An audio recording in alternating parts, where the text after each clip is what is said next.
시청자 여러분 안녕하십니까. MBN 뉴스 와이드입니다. 개편에 따라서 MBN 뉴스 와이드는 오후 5시 50분에 시작해서 7시에 끝납니다. 많은 시청 바랍니다. 자, 오늘 함께해 주실 출연자분들 소개해드리겠습니다. 제 왼편으로요. 최수영 전 대통령직 인수위원회 인수위원, 정기남 조선대 정치외교학과 개건 교수, 김연아 전 미래통합당 의원, 윤경호 MBN 논설위원 함께하겠습니다. 어서 오십시오. 안녕하세요. 안녕하세요. 자, 오늘 첫 번째 이슈부터 살펴보겠습니다.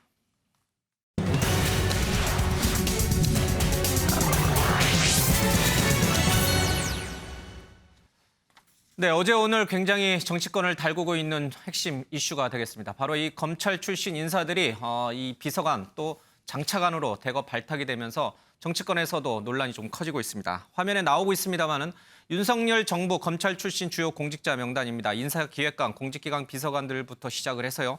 장차관까지 이 검찰 출신 인사들이 무려 13명이나 됩니다. 과연 이게 적절한 인사냐라는 얘기도 나오고 검찰공화국 아니냐 이런 야당의 비판 목소리도 나오고 있습니다. 이에 대해서 윤석열 대통령은 미국도 검사 출신 인사들이 정관계 폭넓게 진출하지 않느냐. 그게 오히려 법치국가다 이런 주장을 좀 하고 있습니다. 그러나 이제 야당에서는 이거 해도 너무한 거 아니냐. 검찰 인사들 말고는 대한민국에 인재가 없냐. 이렇게 비판의 목소리를 내놓고 있습니다. 자, 그러면요. 윤석열 대통령과 이 박홍근 더불어민주당 원내대표 얘기 듣고 우리 패널분들 얘기도 좀 들어보겠습니다. 과거에 문재인 출신들이 아주 도배를 하지 않았습니까?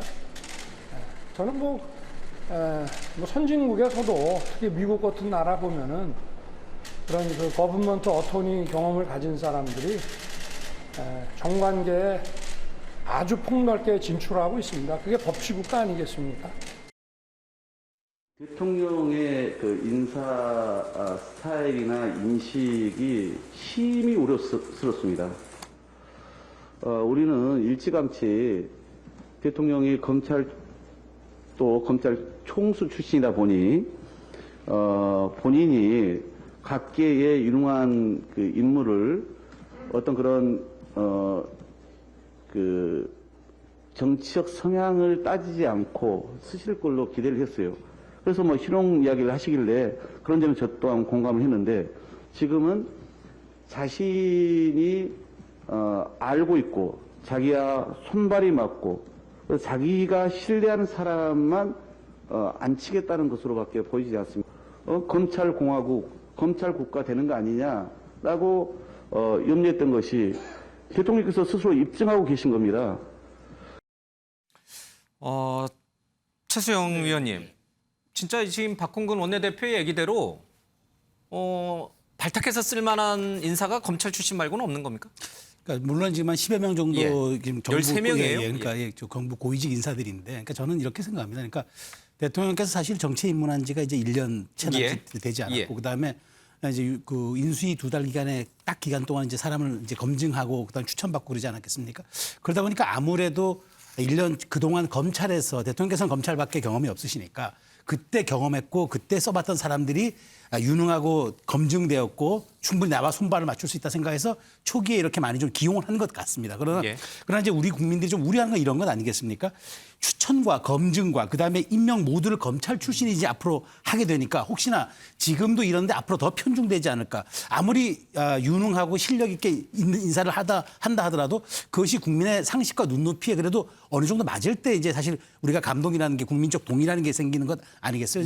그런 점에서 많이 우려하고 있는 것도 알 것 같습니다. 그런데 저는 이렇게 생각합니다. 아직 윤석열 정부가 아직도 4년 11개월이 남았습니다. 그렇기 때문에 얼마 전에도 외신 기자가 그러니까 여성의 기용이 적다. 그다음에 민주당 소속의 김상희 국회부의장이 조금 대통령께서 재고를 하셔야 한다고 얘기하니까 바로 내 시야가 좁았다. 인정하고 바로 또 이렇게 여성의 인재 폭을 또 높였듯이 지금 초기는 아무래도 좀 불가항력적으로 이렇게 좀 믿고 그다음에 본인이 검증하고 그다음에 분명히 손발을 맞췄다고 생각하는 인사들과 호흡을 함께하는 거는 어느 정도 그럼에도 불구하고 용인될 수는 있다 하더라도 앞으로의 인사는 좀 더 포괄적이고 좀 더 폭넓게 진용을 따지지 않는 말 그대로 대통령의 실용 인사라면은 충분히 이제 많은 사람들이 이제 말하자면 탕평으로 건의하는 것들도 좀 받아들이는 그런 인사가 돼야 될 텐데 초기에 이런 우려들 조금 눈여겨 보셔야 될 것 같고 또 귀담아 들으셔야 될 것 같은데 저는 이런 점에서 너무 인사는 오늘 안철수 저 의원이 지적한 것처럼 인사권자의 권한 아니겠습니까? 그러니까 결과로서 저는 보여주는 일이 남았는데 만일 결과로서 보이는 과정이 좀 더 국민적 눈높이에 미흡하다 생각하면은 과감하게 인사방침의 폭과 운용의 묘를 좀 살리는 것도 필요하겠다라는 말씀을 드리겠습니다. 예. 새 정부 초기니까 좀 실력 있고 믿을 만한 사람 위주로 인사를 했지만 부정적 여론이 있으면은 이제 인사 앞으로는 스타일을 얼마든지 유연하게 바꿀 수 있다. 또 4년 11개월 남았습니다. 알겠습니다. 한동훈 법무장관까지만 하더라도 검찰 출신 인사를 안 치는 거야? 당연히 뭐 검사 출신이니까 법무장관 가는 거야? 하나도 이상할 게 없었는데 자, 이 금감원장의 자리에까지 이 검사 출신 이복현 금감원장입니다. 물론 경제 회계 전문가라는 이제 그 설명도 좀 있었습니다. 그리고 적재적소에 배치한 아주 실력 있는 또 아주 적합한 인물이다라는 얘기도 좀 꺼냈는데 윤경호 의원님, 이 금감원이라고 하는 조직의 특성이 금융기관을 조사하는 것만 있는 겁니까? 아니면 금융산업을 육성해서 글로벌 금융사들과의 경쟁에서 우리 대한민국 금융사들이 성장하도록 돕는 역할도 있는 겁니까? 어느 쪽이 더 무게중심을 둬야 앵커의 질문에 이미 답이 들어있네요. 예. 사실 전자만을 생각한다면 금융감독원을 따로 떼놓고 역할을 부여할 필요 없죠. 잘못된 게 있고 죄를 짓고 뭐 법을 위반하고 한다면 예. 검찰이나 경찰이나 다른 사정기관에서 얼마든지 사후 조치 가능합니다. 예. 그러나 금융감독원은 영어로 감독기관의 명칭이 Financial Supervisory Service라는 걸 붙여놨어요. 서비스를 붙여놨군요. 그렇습니다. 그러니까 다른 나라의 추세 우리도 따라가는 거예요. 왜냐? 일방적으로 한쪽에서 그러니까 인가기관이거든요. 금융이라는 산업이 인가산업이에요. 진입 장벽이 있지 않습니까? 그걸 정부가 공공이 쥐고 자격을 엄격하게 심사를 해서 아무나 진입을 할 수 없도록. 왜냐? 예.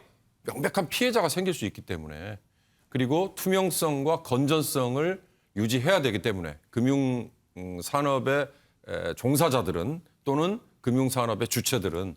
그런데 금융감독원은 일방적으로 정부 쪽의 역할을 감독이나 조사만으로 수행하는 거 이거냐. 지금은 시장과의 서로 상호 교류.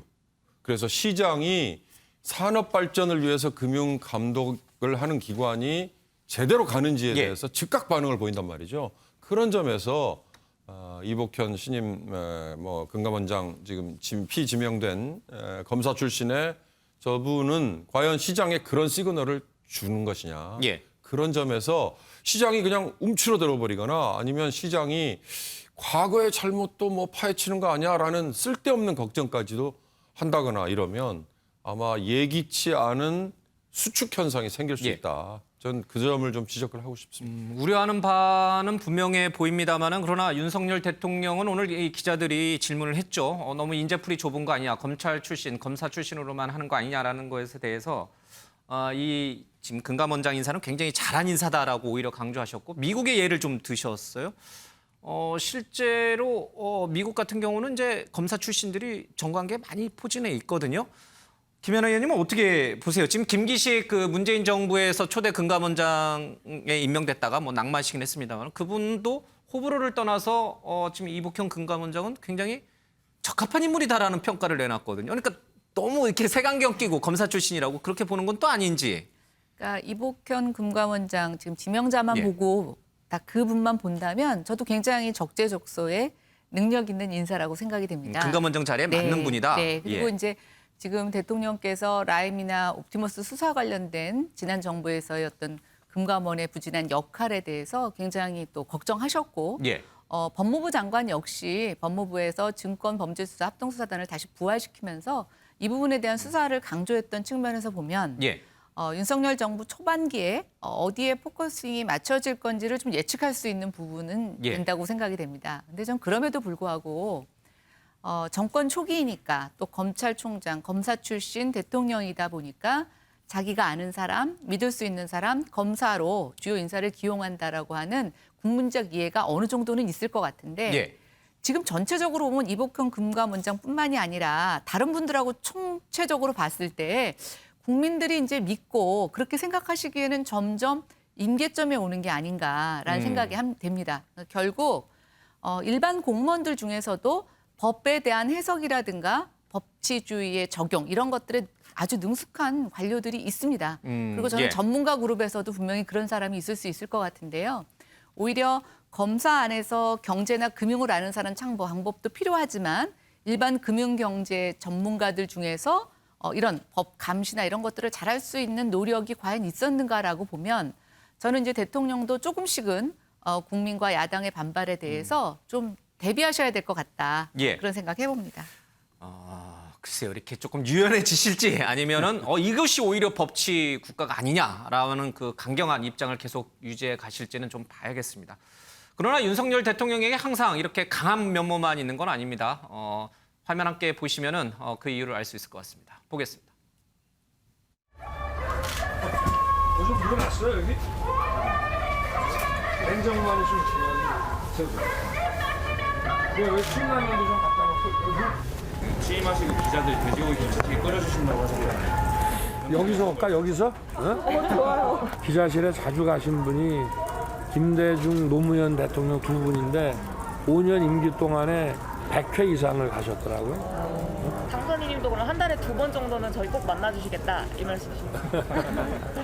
하여튼 최선을 다할게요.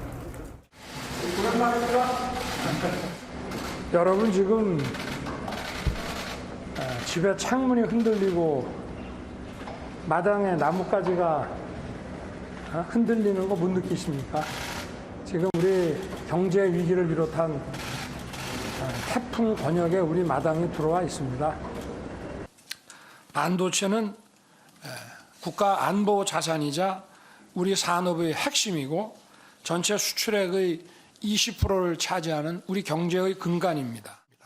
그래서 이런 인재 양성을 위해서 우리가 풀어야 될 규제가 있다면 과감하게 풀고 또 정부가 재정으로서 지원해야 될 게 있으면 과감하게 지원하는 그런 과단성 있는 결단 없이 우리가 고도 성장이니 비약적 성장이니 하는 것을 담기가 어려울 것이라고 저는 생각합니다. 예, 화면에 나오진 않았습니다만 어제 있었던 국무회의에서 윤석열 대통령이 교육부 차관한테 굉장히 크게 호통을 쳤다는 얘기가 들려오고 있습니다. 반도체 인재 육성을 위해서 이 대학의 정원을 좀 늘려야 되는데 수도권에 있는 대학은 이제 정원 제한이 있다 보니까 그런 규제 문제를 언급했더니 지금 이렇게 나라의 중요한 일을 앞두고 그런 규제가 무슨 의미가 있냐라면서 심지어 교육부를 없애야 된다 뭐 이런 얘기까지 없었어야 한다 뭐 이런 얘기까지 했습니다. 윤석열 대통령의 화법을 들어보면 굉장히 실용적이면서 또 굉장히 직설적입니다. 장점이 있어요. 참모들이 혼란스러워할 이유가 없어요. 너무나 직설적이고 너무나 명료하니까. 그러나 다른 한쪽에서는 굉장히 갈등을 또 일으킬 수 있는, 왜냐하면 말이라는 게 굉장히 무서운 거니까. 어떻게 평가하고 계십니까, 정기남 교수님? 저는 목숨 걸라 이럴 줄 몰랐다 이런 직설 화법 또 직진 스타일 예. 나름대로 의미가 있다고 보여집니다. 대통령이 예를 들면 고담 준놈만 할 수도 없는 노릇이고 예. 그 피상적인 얘기만 가지고 또 우리 그 국가가 어떤 발전의 모양을 갖춰야 된다는 예. 그 아름다운 얘기만 할 수는 없는 것 아니겠습니까? 그런 의미에서 저는 실용적인 접근으로서는 대통령의 스타일을 공무원 사회에서도 좀 받아들일 필요가 있다. 그리고 그 말의 어떤 그 본질을 이렇게 포착해가는 그런 시도가 저는 필요하다고 원래 보여지는데 대통령들은 모호하게 얘기하잖아요. 뭐 대부분은 이제 아무래도 이제 그럼에도 불구하고 약간 그래서 이제 복심이 있는 거고. 그렇죠. 그렇긴 하지만 균형이라는 관점은 좀 필요해 보여요. 예. 무슨 얘기냐면 대통령의 발언이 좀 대단히 이게 즉흥적이다 보면 또 어떤 실수가 나올 수도 있는 것이고 다양한 해석을 나올 수도 있는 거란 말이에요. 예. 그런 의미에서는 현실을 또 질타하는 방식의 어떤 실용적인 접근도 있지만 또 어떤 그 좀 절제되면서 뭔가 좀 전체 복합적인 문제의 원인을 보는 예. 그런 시각도 주문을 해줘야 된다. 자, 이를테면 어제 아침 국무회의에서 이를테면 반도체 인재 육성 문제를 가지고 교육부 차관 사실은 대리 참석이에요. 장관이 공석이죠. 장관이 예, 공석이기 부총리. 때문에 예. 자, 이를테면 교육부가 발상에 전환해야 된다. 정말 좋은 얘기입니다. 그러나 당장 교육부가 닥쳐져 있는 문제 수도권 대학의 정원 규제 문제가 있단 말이에요. 그러다 보니까 반도체 인력에서는 매년 약 1,600명의 인력 수급이 필요한데도 불구하고 아직도 500명밖에 예. 충족을 못 시키고 있는 현실이 있는 거잖아요. 그런 현실을 간과한 채 무조건 죽비를 내려친다? 저는 죽비가 아니라 거의 육모방망이 수준으로 들리던데 육모방망이 잠시 뒤에 다룰 거예요. 나오나요? 예, 예. 어쨌든 그런 의미에서 대통령이 즉흥적이고 일상적인 언어를 쓰는 것은 일정 부분 바람직한 부분이 예. 있다. 자, 그러나 뭔가 문제의 원인을 복합적으로 보고 공무원들의 어떤 그 혁신 마인드를 예. 불러일으키는 그런 어떤 좀 뭐랄까 아주 그 균형 잡힌 그런 발언 또한 대단히 중요하다는 말을 좀 지적하고 싶습니다. 예. 연장선상에 있는데 앞서 이제 잠깐 저희들이 검찰 출신 인사들의 정관계 요직에 배치하는 문제 했는데 대통령이 이제 과거 정부에서 민변 출신들이 다 그렇게 하지 않았느냐. 왜 그때는 문제 삼지 않고 지금 와서 이것만 문제 삼느냐는 말씀을 하셨고 박홍근 원내대표는 민변은 시민단체인데 이 검찰은 이제 공공기관이고 어떻게 같은 급에서 비교하냐 이런 얘기를 하셨어요. 그런 표현들. 그러니까 예. 과거 정부는 더 했지 않느냐는 이런 직설적 그렇죠. 화법. 그러니까 윤석열 대통령은 메타포가 없어요. 은유가 없는 거죠. 그러니까 예. 직설만 있는 거예요. 그러니까 말씀하신 것처럼 받아치는 거잖아요. 그러니까 검찰 인사 많지 않느냐 하니까 여기서 구구절절 설명하기보다는 과거 민변도 많았지 않았느냐. 왜 나만 가지고 그래라는 식이잖아요. 숫자 안 세봤는데 문재인 정부에서 민변 출신이 상당히 많았어요. 상당히 많았어요. 지금 13명을 능가해요? 그렇죠. 능가하죠. 그러니까 청와대 민정수석들도 그렇죠. 그렇고. 그러니까 예. 그때 뭐 김기식 원장도 그때 다 민변 활동하시는 참여연대. 이렇게 예. 그러니까 민변이라고 꼭 꼬집어 한 단체라기보다는 시민 단체를 예. 총괄하는 그런 의미로 받아들이면 될 것 같은데요.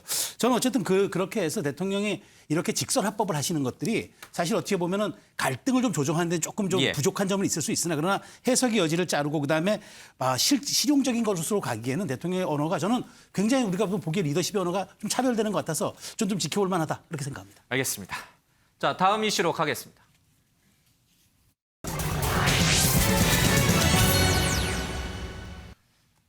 네, 문재인 전 대통령 양산 사저 앞에서 극우 단체들의 시위가 계속 이어지고 있고 주민들이 소음 때문에 잠을 잘 수 없다라면서 조치를 취해달라고 얘기하고 있고 또 친문 의원들, 야당 의원들을 중심으로 윤석열 대통령이 뭔가 조치를 취해야 된다 이런 얘기를 계속했는데 윤석열 대통령이 어제 입장을 내놨죠. 그건 법에 따라 할 일이다. 뭐 특별하게 뭘 더 조치를 취할 일은 아니다. 이렇게 선을 분명히 그었습니다.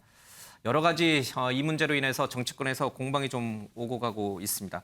오늘 한 서울의 소리라고 하는 글쎄요 진보단체라고 말하기는 좀 그렇고요. 예, 이런 유튜버는 그러면 똑같이 박근혜 전 대통령 사저 앞에 가서 똑같이 확성기 소음 시위를 하겠다라고 얘기를 했고 실제로 그런 일이 있었습니다. 영상으로 좀 보겠습니다.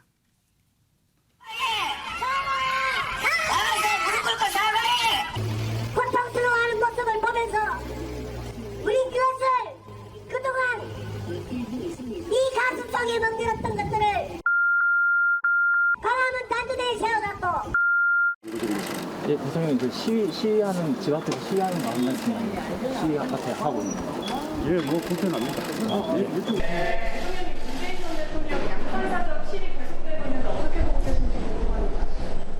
글쎄 대통령 집무실도 시위가 허가되는 판이니까 다 법에 따라서 되지 않겠습니까? 일주일 내로 이게 철수를 안 하고 계속해서 이런 짓을 벌리면 니들이 그 추종하는 니들이 존경하는 박근혜 집 앞에 가서 니들 이상으로 하겠다 이겁니다. 서울에서 빵빵한 차도 지금 2대 제작 중이에요. 대통령이 현직에 있을 때는 잘못하면은 청와대나 용산 용안집 앞에 가서 집회를 할 수 있지만 이미 그 퇴임원 이후에까지 쫓아온다는 건 지금 대한민국 이런 어떤 정치 사상 처음인 것 같아요. 문재인 대통령 아무리 미워도 동네에 사시는 분들 생각을 해서라도 지금 저럴 수 있냐 이거죠. 소리를 지금 많이 낮춘 게 이 정도라는데 전에 소리를 많이 높였을 때는 얼마나 높겠습니까? 예, 들으신 것처럼 좀 뭐랄까요 극단적인 분들이라고 해야 될까요? 이분들의 행위가 극과 극을 대치 국면으로 계속 이어지고 있는 것 같습니다. 이른바 정치권에서는 또 팬덤 정치에 대한 여러 가지 비판의 목소리가 나오고 있습니다. 정인원 교수님, 문재인 대통령 또 그 앞서가면은 노무현 전 대통령 때부터 사실은 팬덤 정치가 시작된 거 아니냐. 문재인 대통령 역시 이른바 친문 인사들의 문자 폭탄에 대해서 그거는 민주주의의 양념 아니냐라고 옹호한 발언이 결국 오늘날 저렇게 화를 또 부른 거 아니냐 이렇게 해석하시는 분도 있고 이 상황의 발단 원인은 뭐라고 보세요? 그러니까 좀 전에 말씀하셨던 것처럼 그 팬덤이라고 하는 것은 좀 불가피한 측면은 있다. 그러니까 이것을 정치에 이용하고 소위 이른바 그 팬덤이 결국은 정치를 좌지우지하는 이런 어떤 팬덤 정치의 문제를 지금 지적하고 있죠. 예. 또 그런 친문의 어떤 흐름 속에서 만들어진 그런 팬덤이 점점 이게 어떻게 보면 부정적인 방향으로 진화해 오면서 정당 정치를 위협하고 예. 또 실제로 당원 구조를 정당 구조 자체를 왜곡하는 그런 상황까지 이르게 된 것에 대해서는 일정한 그 책임이 있다고 봐야 되겠죠. 또 그런 예. 문제의식을 가지고 이건 여와 야의 문제가 아니라 근본적으로 정치권이 근본적인 문제 해결을 찾아가는 그런 노력이 좀 필요하다고 보여지고요. 예. 지금 보여지는 이른바 양산 집회에 있어서 대통령의 발언, 법대로 이런 발언은 사실 지금 윤석열 대통령은 대통령이지 않습니까? 검찰총장이 아니란 말이에요. 대통령다운 좀 더 뭐랄까 좀 균형 있는 앞서도 얘기했습니다만 좀 예. 발언이 필요해 보인다는 겁니다. 왜? 자칫 무책임해 보일 수 있습니다. 법대로라는 얘기는 법만 지키면 된다라는 논리인데 그렇게 세상사가 움직여지는 건 아니지 않습니까? 이건 지금의 집회 시위를 명분으로 한 사실상 일부 극우 보수 단체들의 테러 행위인데 예. 이 테러 행위 자체를 사실상 방치하겠다는 사인으로 보일 수 있는 거예요. 그런 부분에서 또 불법만 아니면 된다? 자, 그러면 모든 법망을 피해가면서 이루어지는 이른바 사생활 침해라든지 여러 가지 사회에 많은 문제들이 야기될 가능성이 있는 것이거든요. 이것이 사정당국에 주는 나쁜 신호일 수도 있기 때문에 저는 대통령 입장에서는 사실 퇴임 대통령과 퇴임 대통령의 어떤 사저, 그다음에 공간을 단순 비교하는 것도 적절치 않을 뿐더러 또한 이런 일련의 어떤 그 집회 시위를 빙자한 사실상의 테러 행위에 대해서는 뭔가 자제를 요청하고 또 뭐 정서적으로 본다면 문재인 대통령의 어떤 뭐가 지금 처해 있는 상황 이런 상황에 대한 어떤 위로라든가 이런 것들이 좀 병행될 때만이 국민적 동의를 얻을 수 있는 것이지 지금처럼 법대로 뭐 용산 대통령실에서 다 시위하지 않습니까? 이렇게 접근하는 것은 대단히 무책임하고 사실상 좀 격이 떨어지는 발언이다라고밖에 볼 수 없을 것 같습니다. 과거 문재인 대통령의 그 친문 지지자들의 문자 폭탄에 대해서 문재인 전 대통령이 민주주의의 양념이라고 말한 부분은 지금 와서 생각해보면 저는 그 시점에도 비판적으로 얘기했습니다. 그거 잘못된 거다. 그런 대통령의 식으로 말이. 대통령 또는 대통령이 전이죠. 정치 지도자가 그런 식으로 이것을 편의적으로 이용하고 활용하는 방식의 정치는 지양돼야 한다는 것이 그때도 똑같은 입장이었고 그때도 비판하셨군요. 지금도 똑같은 입장입니다. 그럼 됐습니다. 일관성 있는 비판이면 괜찮습니다. 김연아 의원님. 지금 윤석열 대통령이 문재인 전 대통령 사저 앞에 계신 분들한테 하지 말아라라고 해서 그분들이 안 할 분들은 또 아닐 거예요. 그렇죠? 그분들은 또 그분들 대로 이유가 있어서 하는 거니까 또 법으로 막을 수도 없어요. 1인 시위는 뭐 제한할 수가 없으니까. 다만 이 금태섭 전 의원이 얘기한 것처럼 전직 대통령에 대해서 현 대통령이 좀 뭐랄까 따뜻한 시선을 보내는 게 좋지 않았을까. 그러면 더 칭송받았을 텐데 라고 하는 그 아쉬움. 근데 또 심평 변호사처럼 이렇게 지금 이 현 정부를 옹호하시는 분은 뭐 윤 대통령이 무슨 경비원이냐, 문재인 전 대통령 경비원이냐 이런 얘기를 하는데 어느 쪽 주장이 조금 더 와닿으세요? 문재인 대통령을 지지했던 국민들 입장에서는 조금 더 따뜻한 말 한마디가 있었으면 좋았겠죠. 법의 문제가 아니라. 자제해달라는 말. 근데 이제 또 반대 진영에서 생각해 보면 그동안 사실 여러 명의 전직 대통령들이 저런 불법 시위에 시달리고 그 인근 지역의 주민들이 또 그것 때문에 어려움을 겪었습니다. 그래서 아마 제 생각에는 대통령께서 공감이 안 가는 건 아니지만 어느 한쪽을 얘기하다 보면 그럼 그때는 어땠는데 이런 논란이 있을 수 있을 것 같아서 좀 절제하셨다는 생각은 드는데요. 근데 저는 이제 윤석열 대통령의 굉장히 직설적인 합법이 뭐 누구는 검사의 언어라고 얘기하고 또 누구는 뭐 비판할 수도 있지만 저는 적어도 일을 하는 데는 굉장히 효율적인 것 같습니다. 공무원들이 이상하게 해석해서 다른 행동을 하거나 시행착오를 하는 거에 대해서는 굉장히 도움이 된다고 생각하는데 그러니까 대통령은 행정부의 수장이기도 하지만 저는 정치인이라고 생각합니다. 그렇다고 보면 정치의 언어가 이제 좀 필요한데 윤석열 대통령에게 있어서 좀 정치의 언어, 뭐 저는 그건 따뜻함 이런 거보다는 공감의 언어인 것 같아요. 근데 이미 잘하고 계시는 부분들이 있어요. 뭐 관료들하고 식사를 하시거나 이런 부분들 또 기자들을 대하실 때 보면 그런 소통의 언어를 하고 계시는데 글쎄 이런 어떤 전직 대통령이라든가 이런 문제가 나왔을 때 조금 더 그런 소통의 언어를 해주시면 지금 하고 있는 여러 가지 긍정적인 변화와 시도에 국민들의 더 지지가 높아지지 않을까라는 아쉬움이 조금 있습니다. 이런 좀 극단적 정치 성향을 가지신 분들 말고 일상적인 보편적인 우리 국민의 대다수 시각은 좀 자제되었으면 좋겠다. 뭐 그게 박근혜 전 대통령 사저 앞이든 뭐 문재인 전 대통령 사저 앞이든 그런 인식이 많을 텐데 의미 있는 법안 하나가 지금 발의가 돼 있는 것 같습니다. 민주당의 박강원 의원이 지금 발의해 놓은 법안인데 헤이트 스피치 법안이라는 겁니다. 그러니까 이제 1인 시위나 뭐 여러 가지 시위는 좋습니다만은 그 내용적으로 혐오나 증오 또 폭력적 행위를 선동하는 거는 좀 하지 못하게 하는 그런 법안인 것 같습니다. 윤경호 의원님, 그러나 이게 또 민주주의의 기본 언론 집회 결사의 자유를 또 침해할 요소도 있으니까 뭐 국회에서 어떻게 진행되는지 봐야겠습니다만은 1인 시위라든지 이런 시위는 법적으로 지금 보장되는 게 맞는 게 아닌가. 그게 아무리 전직 대통령이라도 이런 시각도 분명히 존재하거든요. 맞습니다. 집회 결사 자유, 그다음에 표현의 자유, 예. 뭐 언론 출판의 자유 분명히 보장이 돼야 되죠. 그러나 이런 식의 시위가 무엇을 위해서이냐를 따져보면 이게 과연 누군가의 조종이나 지시나 이런 걸로 이루어지는 일이라면 쉽게 정리가 되겠죠.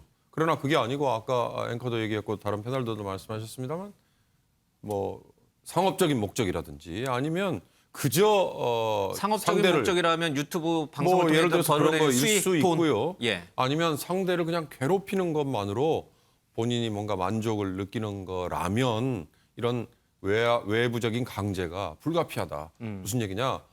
저는 아까 윤석열 대통령이 말할 수 없는 거 아니냐라고 얘기했지만 저는 이 대목에서는 윤 대통령이 한마디 했어야 되는 게 맞다고 봅니다. 자제해달라고. 그렇습니다. 그들이 비록 윤 대통령을 추종하는 세력 아니라 하더라도 윤 대통령을 비판하는 세력이라 하더라도 나의 권리 행사, 나의 뭔가를 표현하기 위해서 만끽하기 위해서 상대의 권리를 그들이 침해할 수 있는 그런 자격은 누구에게도 받지 않았거든요. 예. 그런 점에서 지금 집시법이 단순히 소음 규제만으로 이게 허용이 된다 안 된다라는 걸로 돼 있다면 헤이트 스피치라는 건 어떻게 보면 필요할 수도 있다. 집회 결사 자유를 침해하지 않는 범위 내에서 한 말씀만 드리자면 이런 식의 이 문재인 대통령 사저 앞이나 박근혜 전 대통령 사저 앞에서 하는 시위가 우리 모두의 수준을 떨어뜨리는 행동이다라는 거 이런 것만 좀 생각을 하신다면 저는 좀 자제될 수 있지 않을까 생각됩니다. 예, 국민의힘 내부에서도 윤석열 정부의 성공을 위해서는 이런 좀 극우적 성향 또 극단적 성향을 가지신 분들과는 거리두기를 하고 중도 통합으로 가야 된다 이런 목소리가 나오고 있습니다. 새겨 들을 대목이 있습니다. 다음 이슈로 가겠습니다.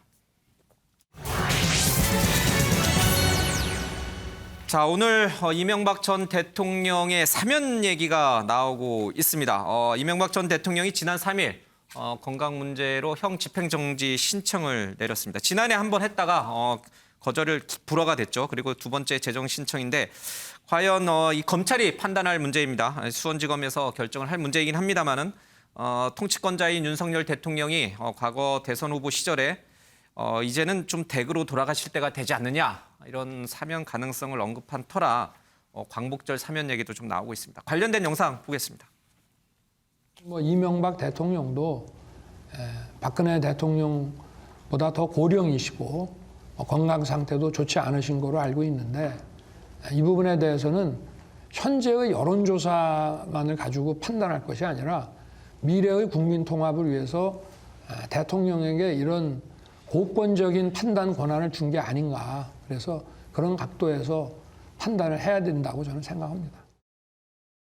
이명박 전 대통령 특별사면 가능성 궁금합니다. 글쎄요, 뭐 거기에 대해서는 지금 언급할 문제는 아니라고 생각합니다. 제가 우리 네 분 패널분에게 우리 OX는 없지만 제가 찬반을 좀 여쭤보고 싶습니다. 이명박 전 대통령의 형 집행 정지 문제는 이제 검찰의 얘기니까 그걸 우리가 논할 수는 없고요. 윤석열 대통령이 임기 첫 해인 올해 이명박 전 대통령을 사면해야 된다라는 쪽에 찬성하시는 분, 반대하시는 분 보겠습니다. 찬성하시는 분 있습니까? 아무도 없으시네요. 다 반대하시는 겁니까? 네 분이?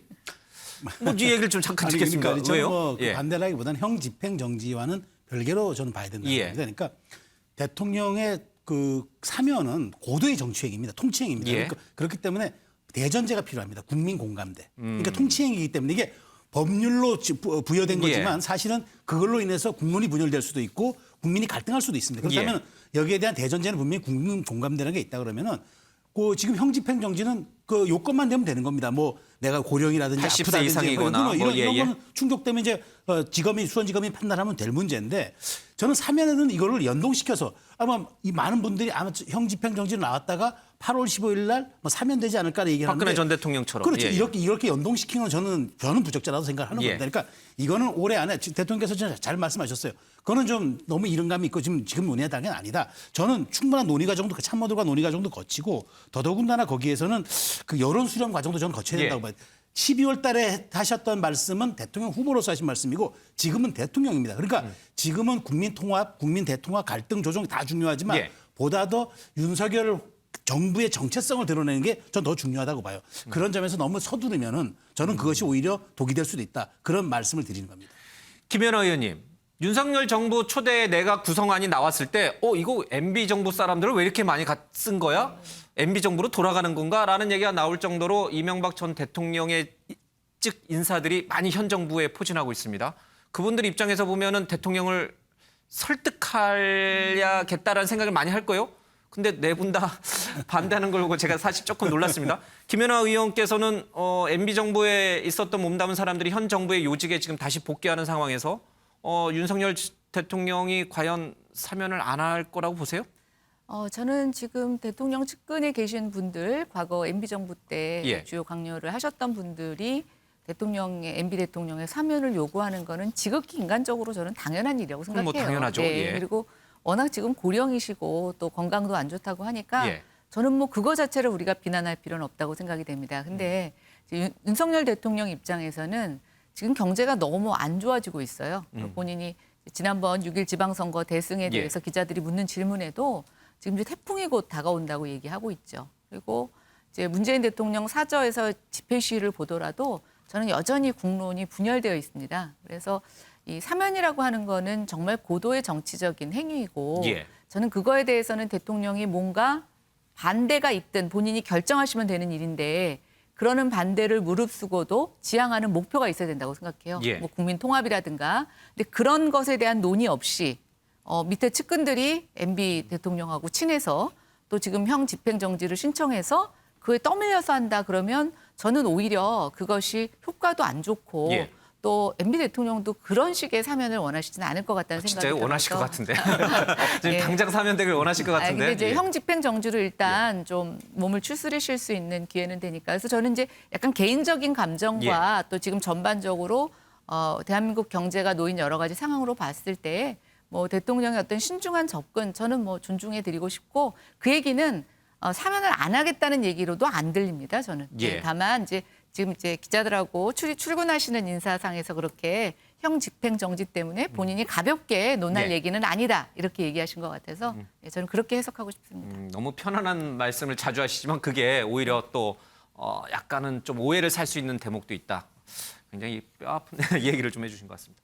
우리 정 교수님이나 우리 윤경호 의원께서도 혹시 하실 얘기 있으면 짧게 듣고 다음 이슈로 가겠습니다. 혹시 지금 박홍근 의원은 지금 취임 한 달밖에 안 됐는데 벌써부터 대통령의 그 고도의 통치행위, 사면권을 남발 이런 이미지를 주는 것은 옳지 않다라는 얘기 논평이 나왔어요. 지금 현재 이제 국힘 지도부 일부 예. 보수 언론이 저는 MB 사면에 군불대기 국면에 들어갔다고 보여집니다. 일부가 아닙니다. 권성동 원내대표가 사면 얘기를 꺼낸 겁니다. 예. 이게 근데 그 말은 다른 말로 하면 예. 좀 전에 얘기했던 것처럼 현재 이른바 윤석열 정권의 정부의 파워 엘리트라고 할 수 있는 사람들은 예. 검찰 출신이거나 과거 MB 정권에 몸담았던 사람들이에요. 이른바 윤핵관들은 전부. 그렇습니다. 그런 의미에서 지금 군불대기에 들어간 국면에서 예. 이것이 사면론으로 이어질 가능성이 있는데 앞서 두 분도 지적했습니다만 대통령 후보일 때와 대통령이 된 시점에서 판단은 더 엄중해질 수밖에 없는 상황이 됐다. 예. 지금 현재 MB 사면과 관련돼서 이른바 국민적 어떤 합의랄까? 이것들을 과연 도출할 수 있을 것인가에 대한 저는 대단히 의문스러운 부분이 있다. 그렇다면 여러 가지 또 다른 형태로 제기가 되겠지만 윤석열 대통령 입장에서 본다면 출범 한 달 만에 또 더더욱이나 복합적인 경제 위기 국면 속에서의 국민적 합의 도출 없는 사면 저는 단행하기 굉장히 어렵다라고 하는 것이 개인적 판단입니다. 근데 애초에 문재인 대통령 임기가 끝나기 전에 박근혜 전 대통령 사면과 함께 이명박 전 대통령 사면 얘기까지 두 전직 대통령 모두 이 문재인 정부에서 다 구속이 되셨으니까요. 다 사면을 해주고 가라는 얘기까지도 사실은 나왔었어요. 근데 이제 박근혜 전 대통령만 사면하고 이명박 전 대통령 그대로 둔 상태로 문재인 정부 임기가 끝났는데 그 숙제는 역시 윤석열 정부에 남겨진 숙제였거든요. 빨리 푸는 게 또 좋지 않을까요? 그렇지만 저는 통치권자의 예. 사명권은 원칙적으로 남용돼서는 안 된다. 그러니까 왕조시대 전 이건 유물이다라고 봅니다. 삼권 분립이라는 게 이미 갖춰져 있는 대통령제, 그러니까 입법, 사법, 행정이 나눠져 있는 이 상황에서는 대통령이 그 위에 삼권의 위에 우뚝 서서 사법부의 결정을 그냥 무효화시켜버리는 이런 식의 사명권은 저는 의미 없다. 절대로 남용돼서는 안 된다. 그런 점에서 저는 해서는 안 된다는 거고 또 하나는 이명박 대통령이 정치적인 이유 때문에 지금 감옥에 있느냐 아니면 재임 중에 사적인 이익을 취했다는 바로 그 점이 오히려 지금 벌의 이유이냐 이런 것도 좀 분명히 해줘야 된다. 그런 점에서 저는 윤석열 대통령이 취임 후 첫 사면이 국민들의 반대 여론이 더 높은 이명박 대통령, 전직 대통령이라는 이유만으로 사면이 된다. 그거 저는 그렇게 쉽게 동의하기 어렵고요. 감옥에서 나와야 된다는 건 지금 다들 말씀하셨지만 형집행정지나 또는 요건이 된다면 가석방으로 충분히 접근할 수 있는 문제다. 저는 그렇게 봅니다. 그건 이제 검찰의 몫이니까요. 윤핵관 가운데 이 MB 정부 출신 인사들이 이 내부는 말씀하신 거 들어보면 좀 서운해할 수도 있겠습니다. 알겠습니다. 다음 이슈로 가겠습니다. 네, 앞서 육모방망이 얘기가 나왔는데 육모방망이 얘기 좀 해보겠습니다. 이 정진석 국민의힘 의원 국회 부의장과 이 이준석 대표 간의 이 말싸움, 기싸움이 굉장히 전임 가경으로 치닫고 있습니다. 이준석 대표가 지금 우크라이나에 가 있죠. 이 자기 정치하는 것 아니냐라는 비판이 나왔고요. 이준석 대표는 어차피 기차는 간다 맞대응을 했죠. 그러자 이 육모방망이 얘기가 다시 등장을 했습니다. 이 정진석 의원이 과거에 육모방망이 얘기를 꺼낸 적이 있는데 그걸 빗대어서 오늘 이준석 대표가 우크라이나 의원들로부터 선물 받은 육모방망이 얘기를 꺼내면서 두 사람의 갈등이 극한으로 치닫고 있습니다. 관련된 영상 보겠습니다. Hello. Nice to meet you. 만나뵙게 돼서 반갑습니다. Your Excellency, it's an honor for me to meet you. Стиснутись. Дякую. Дуже дякую. Thank you so much. Bye bye. 방금 젤렌스키 대통령 만났는데 어떤 대화를? 젤렌스키 대통령 같은 경우에 사실 저희 대표단의 방문에 대해서 굉장히 긍정적으로 생각하고 있고 양국의 교류 그리고 지원 그리고 앞으로 협력 방안에 대해 가지고 매우 실질적인 이야기를 했고 우리 윤석열 대통령께 전해달라는 그런 이야기들 많이 들었습니다. 저희가 서울에 돌아가는 대로 대통령께 이런 부분에 대해 가지고 우크라이나 측의 입장 상황들을 전달할 수 있도록 하겠습니다. 제가 무슨 누구 이준석 대표 악감정 가지고 한 것도 아니고 무슨 당권 투쟁하는 것도 아니고 아니 명색이 그래도 최다선 의원으로 이렇게 있는데 제가 단송장이 아닌 이상 필요할 때 필요한 얘기는 하는 거 아닙니까? 제가 이준석 대표도 당의 기여도가 많이 있는 사람이고 더 잘 살아는 의미로 제가 노파심에서 정치 선배로서 얘기할 수 있는 거 아니겠습니까? 그렇죠. 그런 취지로 받아들여 주셨으면 좋겠어요. 이 보수의 존립에 근본적으로 도움이 안 되는 사람들은 육모방망이를 들고 뒤통수를 뽀개버려야 돼. 동지라는 거에서 이제 적으로 간주해서 무참하게 응징해야 된다. 네, 방금 이 정진석 의원이 2017년 이 패배 이후에 저 육모방망이로 이 보수의 이 적들에 대해서는 이렇게 탁 내리쳐야 된다 이런 얘기를 꺼냈습니다. 근데 이준석 대표가 지금 우크라이나 의원들로부터 저 육모방망이를 선물 받고 나서 그 언급을 했습니다. 자, 저 육모방망이 이준석 대표가 받은 육모방망이는 누구한테 휘둘러야 되는 겁니까? 그러니까 저는 이 육모방망이의 발언을 소환하는 이준석 대표의 기억력에 제가 아주 찬탄을 금지 못했습니다. 저게 5년 전 발언인데 그걸 그대로 소환해 와가지고 육모방망이를 저 선물 받은 저게 아마 족장이 사용하는 철퇴라고 그러는데 그거를 인용을 하면서 더더군다나 보수의 재건이라고 그랬는데 그러면 자유의 존립을 해서 이건 써야 된다 이렇게 하는 이준석 대표를 보면서 지금 저는 사실 이렇게 말씀드리고 싶습니다. 6월 1일 지방선거 끝난 지 지금 채 일주일도 되지 않았는데 이거 국민들 당권 싸움을 보고 있습니다. 이게 아무리 정치 혁신과 치장을 해도 이거는 이른바 정진석 의원으로 대표되는 윤핵관, 이른바 윤핵관들과 그다음에 이준석 대표의 당권에 대한 자기 혁신위로 끌어냈지만 실제로는 당권 끝까지 사수하겠다는 그 맞대결인데요. 다음 총선의 공천권을 둘러싼 당권 그렇죠. 싸움이다. 근데 사실은 다음 총선의 공천권을 누가 가집니까? 차기 당 대표입니다. 내년 6월에 선출돼. 예. 근데 지금 저게 벌써 1년을 앞두고 지금 벌써 조기 된다는 거는 지금 벌써 저는 이제 이 핵심 메시지는 세 가지라고 봅니다. 예. 첫째가 이제 혁신위 활동이 앞으로 어떻게 될 것이냐. 이준석 대표가 꺼낸 혁신위 활동. 예. 두 번째, 24일 열리는 이준석 대표의 윤리제소 예. 결과가 어떻게 될 것이냐. 세 번째, 이 와중에 안철수 의원의 행보는 어떻게 될 것이냐. 이 예. 세 가지가 지금 이 국민의힘 내부의 당권 투쟁 혹은 지금 이준석 대표와 윤핵 간의 갈등에 아마 상당한 이제 영향을 끼칠 것 같은데 예. 어쨌든 저는 그렇습니다. 지금 윤석열 대통령이 지금 경제가 태풍의 꼰역에 들어와 있고 우리 마당에 예. 들어와 있다고 한 마당에 저렇게 말하자면 당권 투쟁으로 비칠 수 있는 저런 권력 투쟁이 과연 국민들이 대통령이 일할기를 달라고 해서 6월 1일 날 압승으로 해줬는데 저렇게 그것을 실행해야 될 정부 여당의 저런 내부의 어떤 갈등이 난다는 걸 어떻게 받아들일까? 저는 왜 우리 역사는 과거로부터 배우지 못하고 반복되려고 자꾸 시도하는가? 저는 그 점을 좀 지적하지 않을 수 없습니다. 지금 정진석 의원은 이제 정치 선배로서 이준석 대표에 대해서 이렇게 좀 쓴소리 조언을 해주는 거다라고 언급을 했습니다만 이준석 대표가 이 페이스북에 올린 글을 보면은 지난 지방선거 과정에서 충남, 그러니까 지금 정진석 의원이 관할하고 있는 지역에서 누군가 자격이 미달되는 사람이 있어서 탈락시켜버렸다. 아마 그것 때문에 지금 정진석 의원이 지금 이렇게 나오는 것 아니냐라는 식의 뉘앙스의 글을 올렸단 말이에요. 윤경호 의원님, 이게 복수인가요?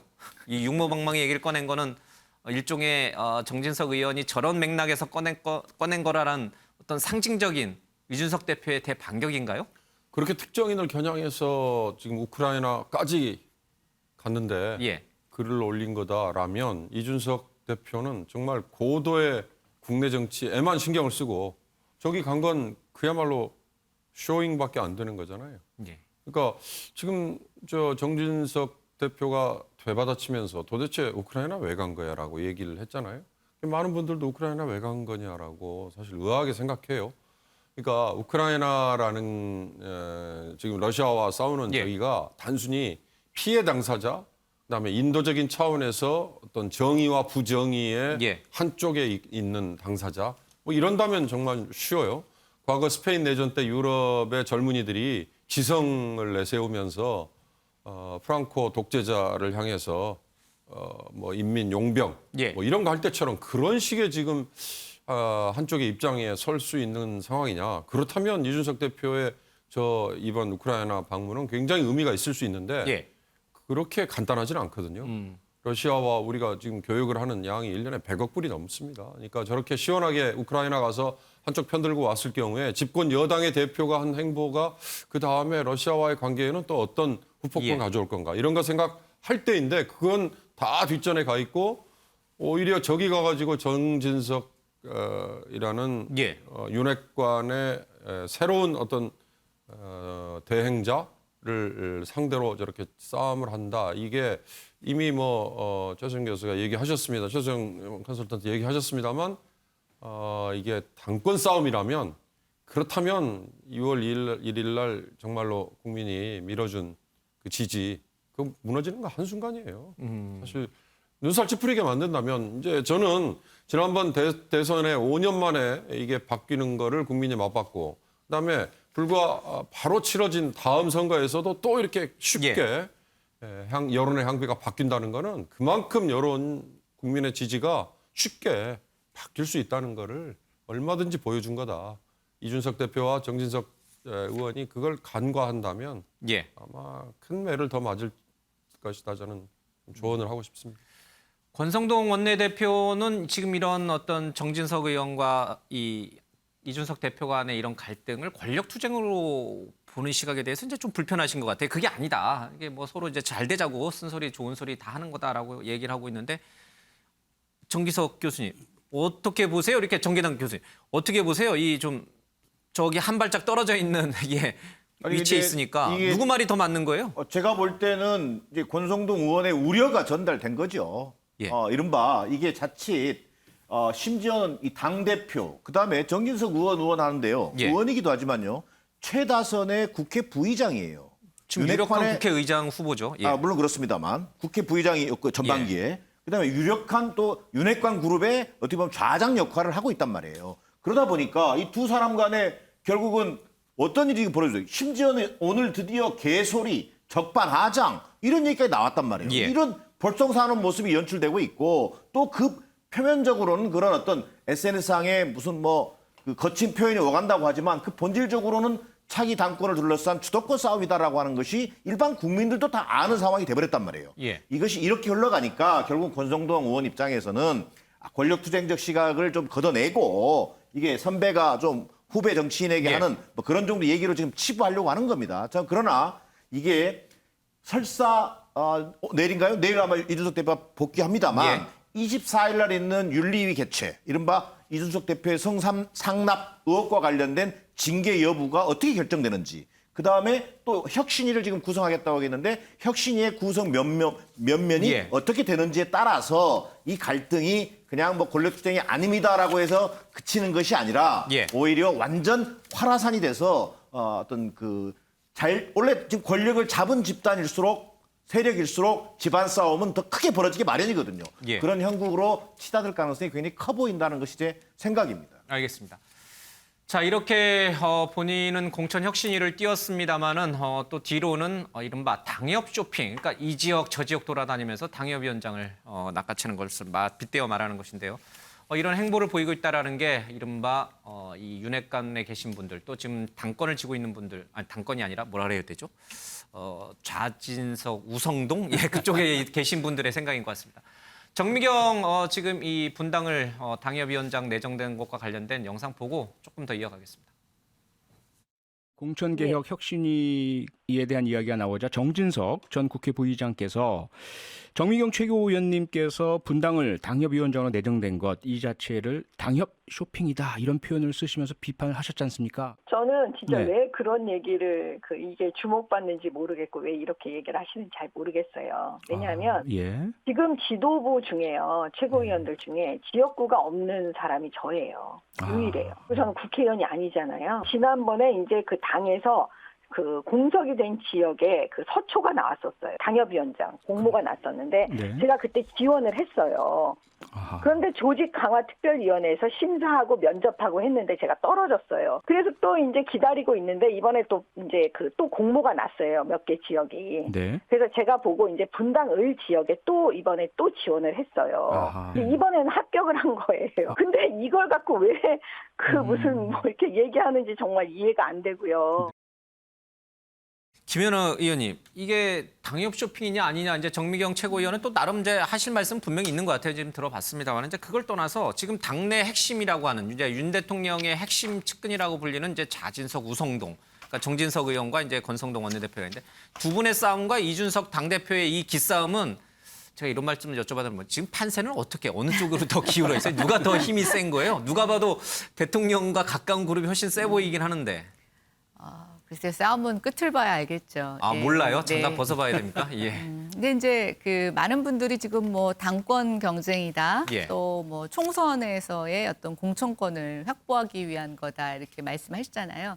근데 이제 그거보다 조금 앞단계 지금 그와 비슷한 당의 어떤 공식적인 업무가 있습니다. 그건 뭐냐면 이제 6.1 지방선거하고 재보궐선거에 많은 분들이 이제 당협위원장을 벗고 출마를 했어요.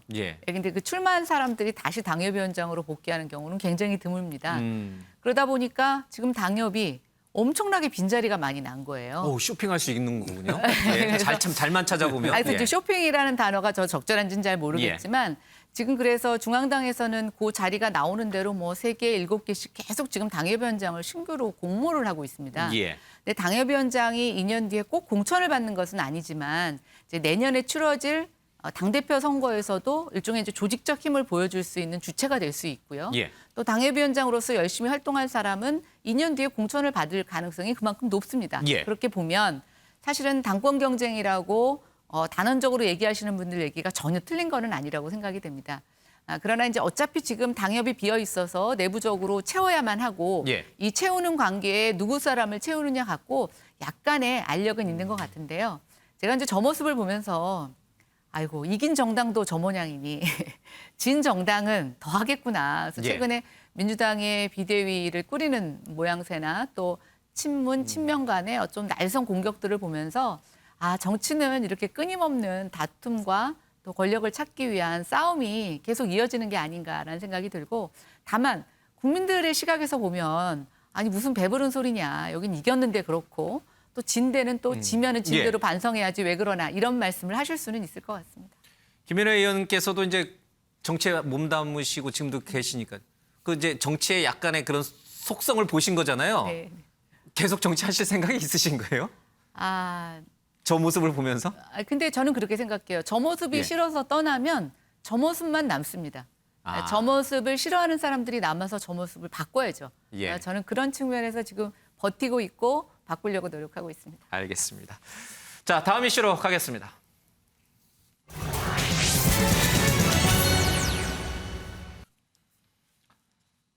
네, 오늘 오전 참으로 안타까운 소식이 들었습니다. 전 국민의 할아버지, 전 국민의 아버지라 불렸던 송해 선생님이 오늘 오전에 향년 95살의 나이로 별세를 좀 했습니다. 많은 분들이 좀 애도를 표하고 있고요. 슬픔에 젖어 있는 것 같습니다. 평소 고인이 된 송해 선생님과 가장 가까웠던 사이로 알려져 있는 이상벽 선생님 지금 전화 연결이 돼 있습니다. 잠깐 얘기 좀 듣고 가겠습니다. 나와 계시죠, 선생님? 네네, 접니다. 예, 지금 어디 계세요? 지금 송 선생님 그 빈소에 와 있어서 조금 주변이 시끄럽습니다. 벌써 빈소에 도착해서 가 계시는군요.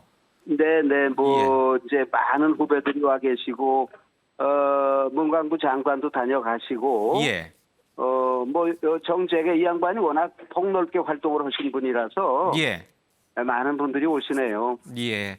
그만큼 이제 전 국민으로부터 사랑을 받으신 분이었기 때문에 그럴 겁니다. 네. 근데 혹시 이상벽 선생님은 어떻게 들으셨어요? 지금 평소에도 좀 건강 잘 챙기셨고 최근에 코로나도 겪으시긴 했습니다만은 그래도 방송 복귀를 앞두고 있는 터라 이 갑자기 전해진 이 별세 소식에 많은 국민이 충격을 받았습니다. 혹시 왜 어떻게 돌아가신지 조금 들으셨어요?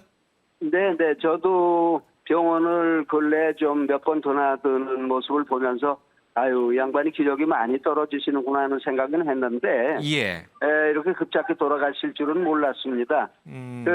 개인적으로 그 파고다공원 뒤에 조그만 송 선생님 사무실이 있는데 그분들 얘기를 들어보면은 어제까지도 같이 거기서 바둑 두고 그러고 같이 식사 나눠 드시고 그러고 가셨다는 거예요. 갑자기 그러니까 정말 급작히 돌아가셨어요. 혹시 그와 그 이상의 뭔가는 없어요? 코로나에 걸리셨으니까 많이 이제 기력이 좀 세졌을 수도 있고요. 네네. 워낙 이 자그마한 양반들이 좀 강단이 있잖아요. 그래서 기본 근력은 늘 있으신 분이라고 생각을 했는데 몇 차례 이제 병원을 드나드는 과정에 자신감이 많이 떨어진 게 아닌가 그런 생각이 들어요. 이제 겉으로는 이렇게 이제 건강한 것처럼 늘 행동하시고 말씀하셨지만은 안으로는 아이고 내가 이제 기력이 쇠잔해지는구나 하는 걸 실감하시지 않았을까 싶어요. 우리 이상벽 선생님하고 송해 선생님은 좀 각별한 인연이신 것 같아요. 워낙 이제 친하시기도 하지만 또 고향도 같은 이북이시잖아요. 같은 이제 황해도 출신이지요. 그래서 또 주당이시고 두 분이 다.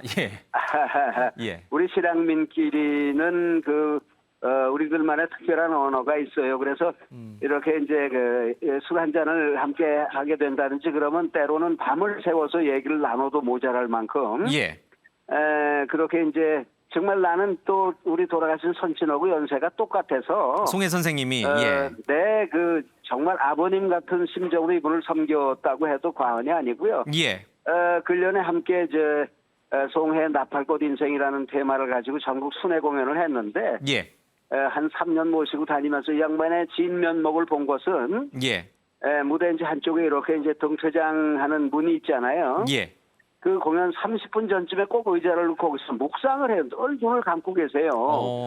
그래서 처음에는 이 양반이 기력이 떨어져서 그런가 혹은 어쩌냐게 약주를 많이 하셔서 그런가. 나중에 물어봤어요. 왜 그 눈을 감고 그러고 계시느냐 그랬더니 자기는 공연 전에 30분 전에 리허설을 해야 된다. 머릿속으로.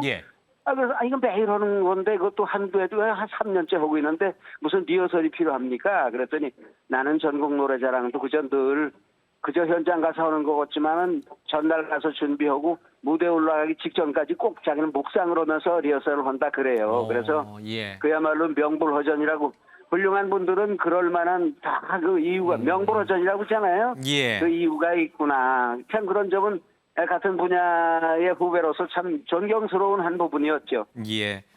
뭐 대한민국 최고의 MC였고 사실은 뭐 즉흥적으로 얼마든지 전국 노래자랑을 진행할 능력을 갖추셨지만 늘 30분 전에 묵상을 하면서 방송 준비를 했던 아주 성실했던 그런 우리 방송계 대어르신인 것 같습니다.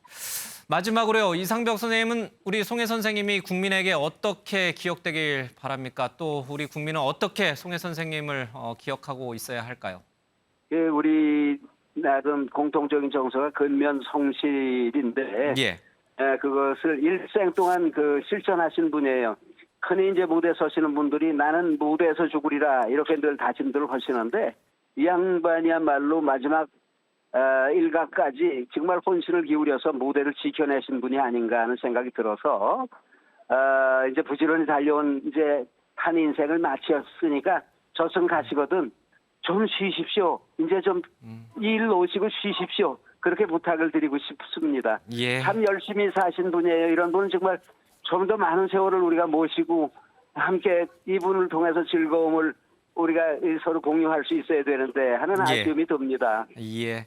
그 누구보다 각별했던 이상벽 선생님 입장에서 보면 너무나 슬픈 일일 테고 오늘 같은 날은 이제 밤새워 또 소주를 한잔 하셔야 되는데 너무 많이 드시지 마시고요. 예. 네. 오늘 말씀 잘 들었습니다. 고맙습니다. 네. 감사합니다. 예. 지금까지 송혜 선생님과 각별한 친분을 갖고 있는 이상벽 선생님 얘기를 좀 들어봤습니다.